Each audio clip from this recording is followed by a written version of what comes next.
Okay, so just want to talk a little bit about the dark economy, the hidden economy, if you like, the plague of delivery drivers we've got in this country. You may not have it in the United States or in other places, but certainly it's pretty bad here.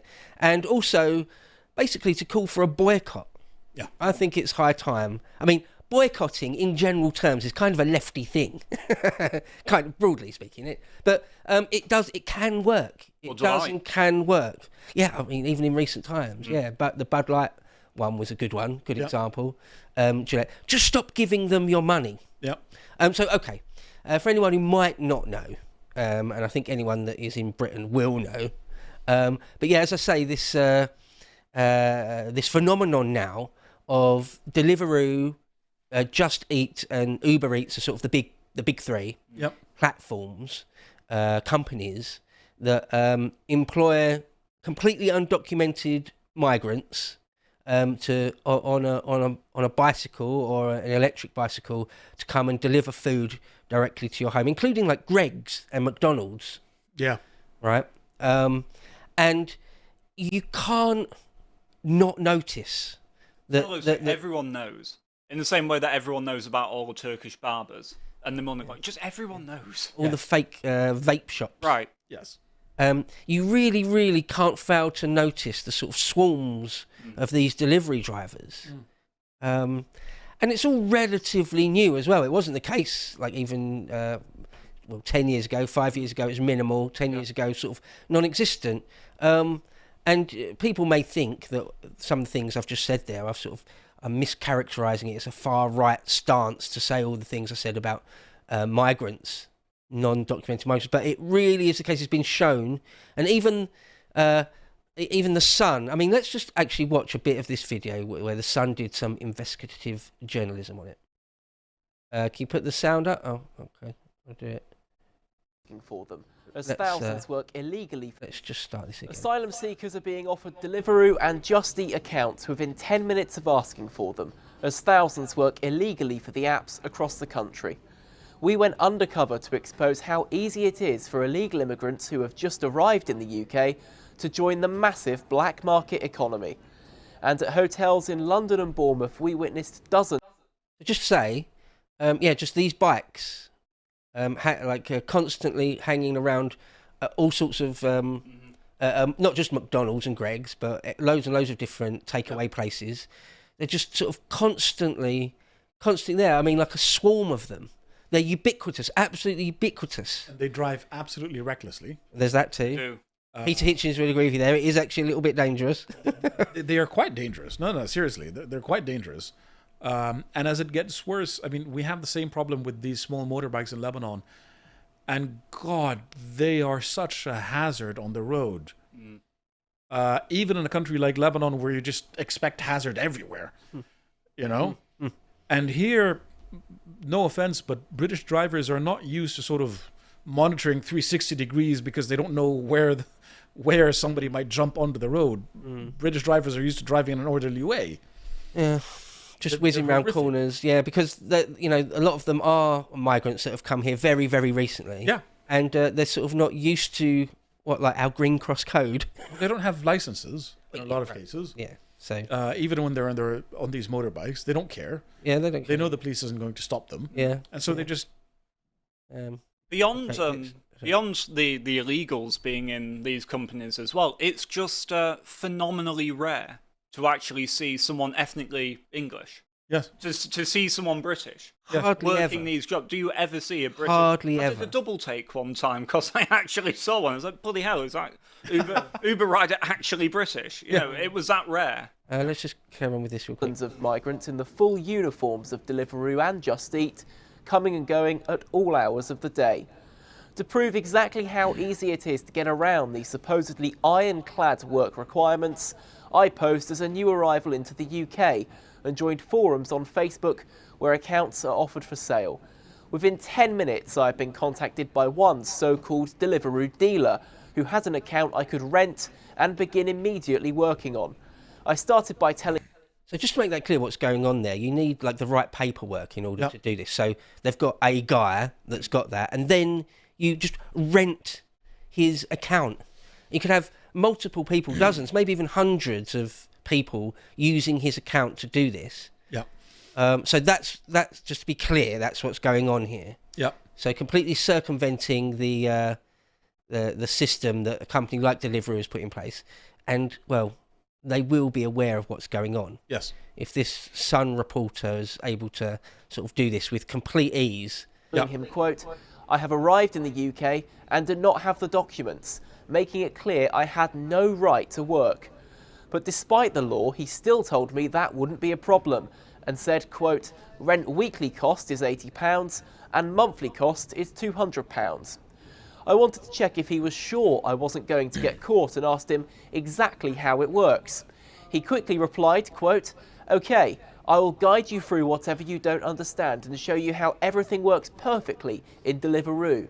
He went on to tell me that I wouldn't get caught in any way. He also reassured me... Inshallah. Yeah. So one, obviously that guy, whoever he is, and there's loads of these people. Obviously he's a scumbag. Yes. Obviously he's a fifth columnist, a cuckoo in the nest, an enemy within the gates. Okay. But the next thing does sort of beg the question: Deliveroo themselves, or Just Eat, or Uber Eats, or whoever. What are they doing about this? We'll get onto that in a moment. He has done this many times. When it came to proving my identity, I was told that I don't need to verify anything, as I was simply renting an account and not creating one. Now, moving on to the money.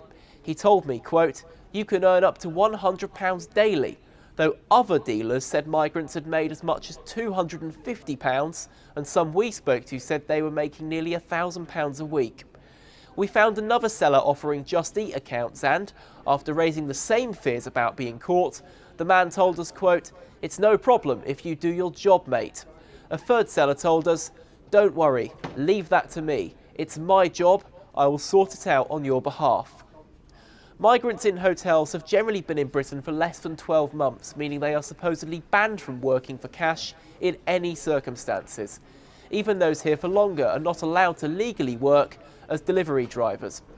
But at 2 packed hotels in London, housing hundreds of asylum seekers each, we took photos of migrants cycling off while brazenly cloaked in Deliveroo, Just Eat and Uber Eats branded jackets. One thing I'll quickly say, but I'll reiterate it, is in Beau's Britain, if it was up to me, these companies would be stopped. Yes. Yeah. They would be prescribed. They'd have to be made to pay billions in damages. Yeah. Well, They'd have to pay billions in damages. You'd have to wipe out their shareholders and their lenders. I would You'd have to prescribe them out. You'd from have to destroy operating. the political economy of them. Yeah. Some rode e-bikes worth over £1,000 while others used... You see this everywhere now. Something like this. I remember when one of the migrant hotels very near to these offices, one of the hotels very near to this, very near, was being used as a migrant hotel. Within days of it being packed suddenly, you just had dozens and dozens and dozens of bicycles and some electronic bikes chained up to the posts, the lamp posts directly outside. If they're literally fresh off the boat, not a turn of phrase, but literally fresh off the boat, where did they get them from? Where did they buy them from? They didn't, they're just stolen. So they come here, they get put in a hotel in some town somewhere, wherever it is, steal loads of bikes, and then just use those bikes to work in the hidden economy for someone like Deliveroo. Despicable. Used tampered public hire bikes like Lime, Port Forest and Santander's Boris bikes. We found migrants could rent Deliveroo and Just Eat accounts online for as little as £40 a week by exploiting a substitution loophole. It allows legitimate account holders to sublet work, even though signing up for a delivery account is generally free. Okay, you get the idea. Actually, good bit of journalism here by this chap. I think obviously it would be nice if the government did something about this for us. Obviously, that would be nice. They don't seem to be in any massive hurry. We'll get into what they are or aren't doing, but they're obviously not in any massive hurry. No. Even Reform, to be fair, it's one of the things Reform have said quite early on. I remember Tice a few years ago saying, what are all these fake sweet shops going on? Yeah, you did. Just mentioning, what are all these barbers? Why does one high street need like 8 barbers? And stuff like that. So they do actually talk about it a bit more than most. But yeah, so it's just become clear now that this sort of thing, again, it's ubiquitous, isn't it? You'll see it absolutely everywhere. Yep. And the scale of it is just massive. Minister, I think this is quite a while ago now, isn't it? Hilarious. No, it wasn't too long ago. Ministers are going to sort of start talking about it, maybe. Thank you. Thanks for noticing. Thanks for nothing. Yeah. Hundreds of delivery drivers arrested. Yeah, well, that's a drop in the ocean. Yes. So you're doing almost nothing. Because it says arrested, doesn't say deported. Yeah, No. yeah. They'll be let straight out. Yeah, of course they will, and they will go straight back to their the black economy of what they're doing. And some of these companies have already been revealed. I think, was this a while ago now? Wow. Yeah, this is a few 2022. years ago, a couple of years ago. So we know that they know, like Uber and delivery, they know that they're breaking the law. They know that we know they're breaking the law. Just still doing it. They're not above just using children as well. Look, if you're 16 working as a delivery driver, good for you. But you should be presumably a British young man doing your first job. Right, yeah. It is sort of a 16-year-old type job. It's a great young man's job. It's a great job for young people in a safe society where you assume they wouldn't get attacked or beaten or stabbed. So it ties together in so many different ways. Some of these companies started to complain, it'll push up the price of your delivery service if the government does anything, it cracks down in any real way. So you're admitting to breaking the law that brazenly? Yeah, seemingly, yeah. But breaking the law in the name of you having lower costs on your illegally delivered takeaway. Thank you. Now, the thing I would say... I never eat takeaway, but okay. The thing I would say, and I do try to not be too judgy, Right. in general. I don't like when commentators like us, just on some podcast, try and tell the rest of the world how to live their life. Right. I don't particularly like that or engage in it very often, but today I'm going to. Always an exception. Stop getting loads of takeaway all the time. Yeah. Like, why are you getting McDonald's and Greg's delivered to your front door? Are you that gross and lazy? Like, sort it out. Sort your life out. If you're doing that. Like, it's Get a bicycle. Start picking up your own food, you know? like get a takeaway every now and again. I'm not like that Puritan. Like, that's okay. But like, if that's how you live, it's like most of your meals are delivered to your door by Uber Eats. Like, that's gross. You're gross. Okay. So yeah, well, it'll cost you a bit more. Yeah, at the cost of the fabric of your own society. Oh look, the Home Office and delivery working together against illegal migrants. Well, not very hard. They're not working very hard at that. It's a tiny bit of red meat. It's nonsense, isn't it? Really. Especially when you have all of this going on in the major cities as well, like London and Birmingham, where they're already just, swarmed with foreigners. It's like, who's going to really notice? Who's going to really care? They're already sympathetic to everyone outside of Britain. This is like 5 years ago. Uber Eats says it's going to stop using gig economy workers. Yeah, well, they haven't. They said that years ago and just haven't. If anything, it's ramped up exponentially. If anything. We're gonna keep doing more checks on illegal workers. No, you're not. Liars. You're lying. It's not that. It's that you could just quickly have them do a face scan on a relatively new phone. Like, if they wanted to do it, it is very easily solvable. But the business model relies on not doing it. Yeah, right. The business model relies on illegal labor. That comes with a hugely damaging effect to society. That's why I don't call it slave labor, because it's causing massive damage in every other way. They're certainly not slaves. They're making half decent money. Exactly. If they make £1,000 a week, that's more than I make. With their meals, that's loads of money. That's a really good wage. £1,000 a week. Covered, with their meals covered, with their residence at the hotel covered. So they're not paying rent, they're not paying for food, and they're not paying taxes. If you take home £4,000 a month, that's decent. That's half decent money in our country. Yep. Right now. Yep. That's not too shabby. Yep. But it is a big thing. It's a big market. We're playing with tons of money here. Look, again, years ago, 2019, a merger between Just Eat and Takeaway.com, 8.2 billion that deal was worth. Yep. It's quite a few years ago. Yeah, when Just Eat struck a deal with McDonald's and Greggs, it's 40% of lazy people getting their Greggs and McDonald's delivered to them all the time. Rather than go outside, travel, go there. These guys I could fit in another episode of Netflix, Yeah. and just have it brought to me. David Cameron chipped in saying it's ludicrous to blame the gig economy for mass migration. No, it isn't. What are you talking about, Dave? It's literally true. What are you talking about, Dave, you dickhead? Right, so the hidden economy is what they like That to call everyone it. can see. The black economy, Yeah. the illegal economy, is massive. It's sort of 10%, it's something like 10% of the UK economy. That's mad. Look, years ago, it was worth 150 billion. Just a straight up Google search. Just at least. a simple Google search says it's between 10 and 11%. And I think it was either Lewis Brackpool or one of the Voice of Wales chaps came on a while ago and went into this in some detail. And it does seem that it's something in the order of 10%, maybe a touch more, of the entire economy is this hidden stuff. So, like, it's not just Deliveroo and Just Eat's delivery drivers, it's also the fake barbers, the fake sweet shops, the fake vape shops, on and on, which are just fronts for money laundering, lots and lots of drugs, lots and lots of people trafficking, lots and lots of prostitution. Yep.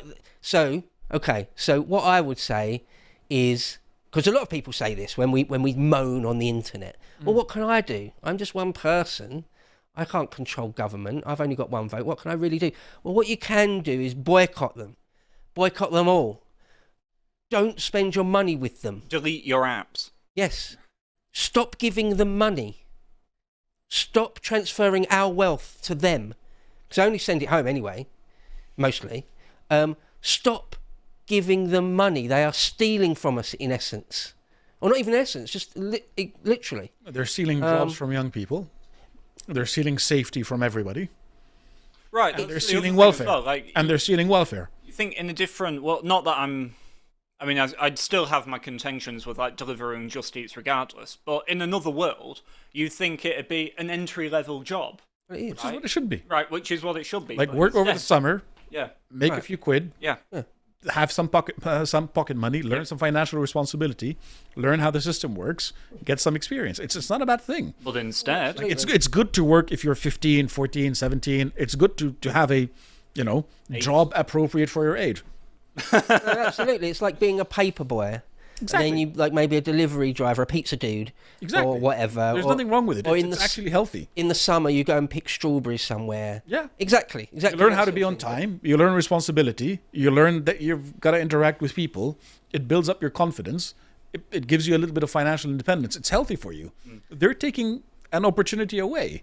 Yeah. So it should be seen as such. And the argument always comes back, doesn't it? It's like, well, British people wouldn't want to do those jobs, would they? It's like, well, if you stopped importing all the illegals and the mass immigration and suppressing the wages, then you'd have to pay them a fair wage, and you would make those jobs more attractive to them anyway. When you go around London at around, when it sort of stops being lunch hour, 2 to 4 p.m., something like that, you will see gaggles of Algerian men or African men or whatever, hanging around with each other between peak hours. And they'll be normally smoking pot, and they will be clearly not from there. And you can imagine if you were a British 16-year-old doing that job and you went to hang around with your colleagues, you would pretty quickly get stabbed. Because it's not your culture and they don't like you. Yeah. So there's this dishonesty to it. That, these guys are poor victims, they're not harming anyone. No, this is a real observable social harm. Indeed. Yeah. And they've got gangs of their own. So sometimes it's now emerging that rival factions of delivery drivers fighting each other. Yep. Sometimes even with machetes and stuff. The Afghans fighting the Iraqis. Yeah, you see that. Delivery driver turf wars, which are also obviously ethnic and sectarian in nature as well. As they would be. As they would be. So I say boycott. And it's a double whammy, because one, you stop giving them money to send home, and two, you put the money in the pockets of actual British businesses. Yep. So whatever it is, spend your money with businesses that are... Just do it responsibly, yeah. Because boycotts can and do work. If they're widespread enough, they can and do work, and they can work real fast sometimes. The history is littered with examples of when there's all different types of boycott, aren't there? Like political ones, sporting ones, but I'm obviously talking about commercial ones. I mean, just look at the Townsend Act and the American Revolution, boycotting British goods in the 13 colonies. All the way through to sort of boycotting grapes in California in the 60s, boycotting buses in the South in the 50s. But loads and loads of boycotts, all the way through to sort of Bud Light. Right. Boycotting can and does work if it's widespread enough. So that's what I say. That would be my message. If anyone's wondering, what can I do? I'm seeing my country dissolving before my very eyes. I'm completely powerless. I can do nothing. Well, you can stop spending. You can stop giving them money. Yeah. Stop giving our enemies money. You can do that. It might be slightly more expensive for you. It might be slightly more inconvenient. You might have like your local corner shop or your local barbers or whatever. You have to go a bit further afield, maybe pay a touch more. But do that if you can. But that's the point, isn't it? These CEOs and these people who own that company who are aware of what's going on, they've wagered your convenience. Yeah. Yes. Right. I say... taken it that you'll take that for your own convenience. I say it's your patriotic duty to not use Deliveroo, Just Eats and Uber Eats. Absolutely. England expects. Every man will delete his Deliveroo app. Yeah. Who are the men that pick for scraps amongst the ruins at the end of history? You should know, because you encounter them every day. Between the towering buildings of a fallen empire, we find the Fellaheen, the historyless men, who know nothing of the turning of the cosmic wheel and find themselves outside of civilization itself. Cut loose from the great chain of being, they represent the loam into which our dying culture will return. That is, unless we choose to take up the burden once again. This Fellaheen condition is the subject we explore in issue 4 of Islander magazine, on sale while stocks last and available worldwide at shop.loadseaters.com.